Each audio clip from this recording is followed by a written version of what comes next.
সবে শুরু করেছিলাম ব্রাইডের বেস মেকআপ, আর ব্যাস চলে গেল কারেন্ট। এদিকে বিয়ে গোধূলি লগ্নে। আমার আজকের ব্রাইড হলো জিশা ঠাকুরনগর থেকে, ভীষণ মিষ্টি একটা মেয়ে। ওকে আমি খুব চটপট আজকে রেডি করে নিয়েছি, কেননা বারবার কারেন্ট চলে যাচ্ছিল। হ্যালো এভরিওয়ান, আমি Antara Bandyopadhyay, bridal makeup artist. এই ফুল লুকটা আজকে তোমাদের সাথে শেয়ার করব, আর সাথে থাকবে আমার ব্রাইডের স্পেশাল লাভ স্টোরি। খুব ইন্টারেস্টিং ভিডিও, সাথে থেকো। 26 বছর বয়স, 26টা আইব্রো ভাত খেয়েছি। তুমি যখন গিয়েছিলে তখনই অলরেডি বলেছিলে একদম লাইটে, স্পেশালি ওর হাজবেন্ডের মানে রিকোয়ারমেন্ট ছিল, তাই তো, যে একদম সোবারের ওপরে। ঠিক আছে, সেটাই করব। চলো দেখি তোমার লুকটা কেমন আসে। হ্যাঁ, আমি একটু সফট এলিগেন্ট অথচ গর্জিয়াস একটা লুকই আজকে ক্রিয়েট করব, পুরোটাই তোমাদের সাথে শেয়ার করব। আর আমি সবসময় ব্রাইডাল মেকআপ শুরু করে থাকি আইব্রোজ দিয়ে, তো আমি ভালো করে ওর ব্রোটাকে ফিল করে নিয়েছি। আর এখন যেটা করছি, একটা জেল দিয়ে ভালো করে বসিয়ে নিলাম। আর তারপরে আমি সোপারেলের এখানে কনসিলার প্যালেট থেকে ওর স্কিন টোনের কাছাকাছি একটা শেড আমি পিক করে নিয়েছি, এবং সেটা দিয়ে ওর আইলিডটাকে আমি খুব ভালো করে কভার করে দিচ্ছি, যাতে আইলিডের সমস্ত রকম পিগমেন্টেশন যাতে কভার আপ হয়ে যায়। আমি ওর আর একটা চোখেও কিন্তু খুব ভালো করে কনসিলার লাগিয়ে নিলাম। আজকে আমার সামনে যে মিষ্টি মেয়েটা বসে আছে, সে না শুধু আমার ক্লায়েন্ট ছিল না, সে মানে আমাকে মেকআপ আর্টিস্টের মতো ট্রিট করেনি, ঠিক বড় দিদির মতো। কত কিছু যে গল্প করেছে। আমরা যখন কারেন্টও ইভেন চলে গেছিলো, সারাক্ষণ বসে বসে ওর লাভ স্টোরি শুনছিলাম। তোমরা যেদিন গিয়েছিলে সেদিনকে আমরা কত গল্প করেছিলাম বলো তো?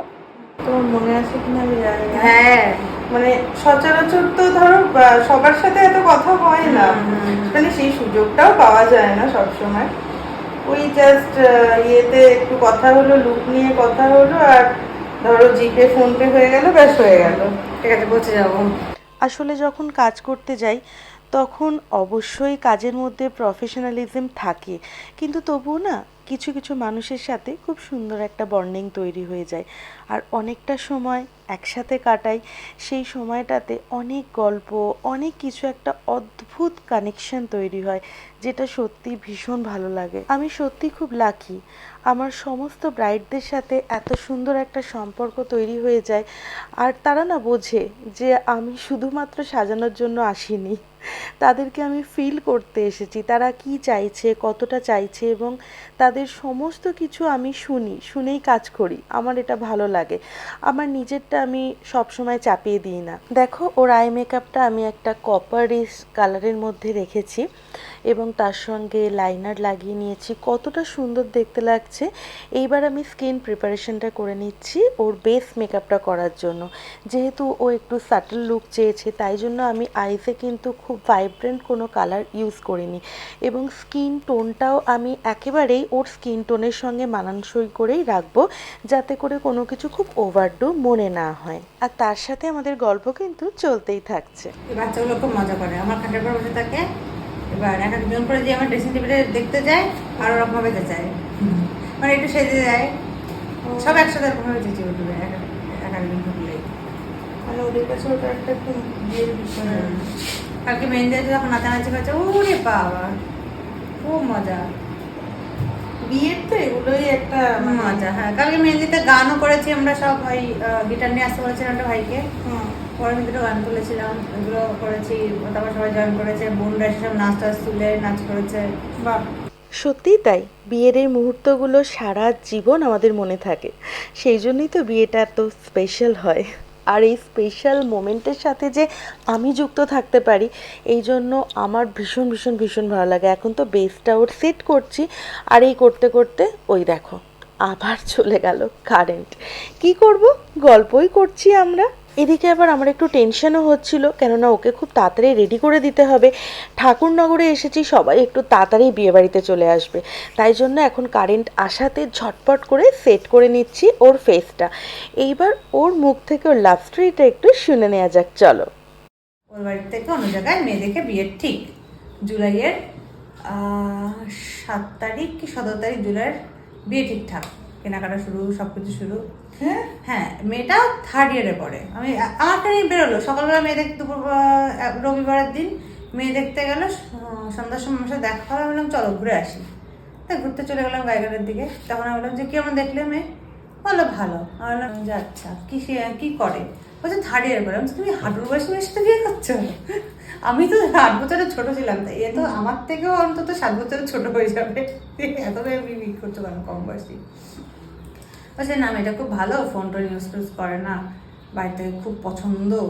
ভাবলাম যে ফোন নাম্বার নিলে কথাটা বলছে। না না বাড়ির লোক বলেছে, বাড়ির লোক বলছে ফোন টোন ইউজ করে না, ভালো মেয়ে এই যুগে। আমার মনে প্রথম সন্দেহ জাগলো, হ্যাঁ আমার একটা সন্দেহ হলো যে ফোন ইউজ করে না, এটা একটু কেমন কেমন ব্যাপার। বলছে মায়ের ফোন থেকে ফোন করেছিল বা ফোন আমার ছবি দেখেছে। 1 সপ্তাহ ঘুরতে না ঘুরতে আবার ফোন কর, কি হলো ওখানে বিয়ে ক্যান্সেল হয়ে গেছে। কি করে? ওই মেয়েটা এক জায়গায় পালিয়ে গিয়েছিল, 3 মাস সংসার করেছে, ওকে ওখান থেকে নিয়েছে, মেরে ধরে ফোন টোন নিয়ে নেওয়া হয়েছে, এখন ওর সাথে বিয়ে করেছে। সেগুলো কিছুই বলেনি? সেগুলো আগে কিছু বলেনি।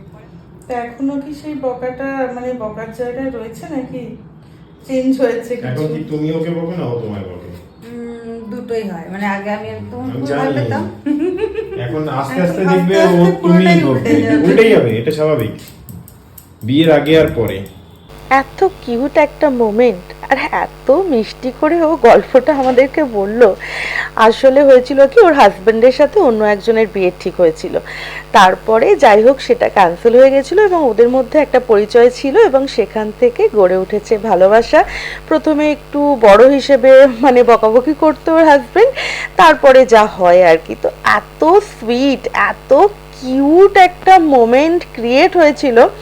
আমি ছিলাম, সজীব ছিল, আমরা দুজনে মিলে এই মোমেন্টটা খুব এনজয় করেছিলাম। এই দেখো গল্প করতে করতে আমার বেসটাও কিন্তু অনেকটা কমপ্লিট হয়ে গেছে। এখন আমি অ্যাপ্লাই করছি হাইলাইটার। দেখতে পাচ্ছ স্কিনটা কতটা গ্লো করছে আর কতটা সুন্দর লাগছে ওকে। আজকের মতো প্রত্যেকটা ব্রাইডেরই না কিছু গল্প থাকে, কিছু ভালোবাসার গল্প, কিছু লড়াইয়ের গল্প, আর আমি সবসময় গিয়ে এই গল্পগুলো শুনি। বিশ্বাস করো আমার এত ভালো লাগে, আমি কিন্তু নিজেও প্রচুর ইন্সপায়ার হই। এখন করছি আমার ব্রাইডের কলকা। দেখতে দেখতে আমি অনেকটা কমপ্লিট করে ফেলেছি।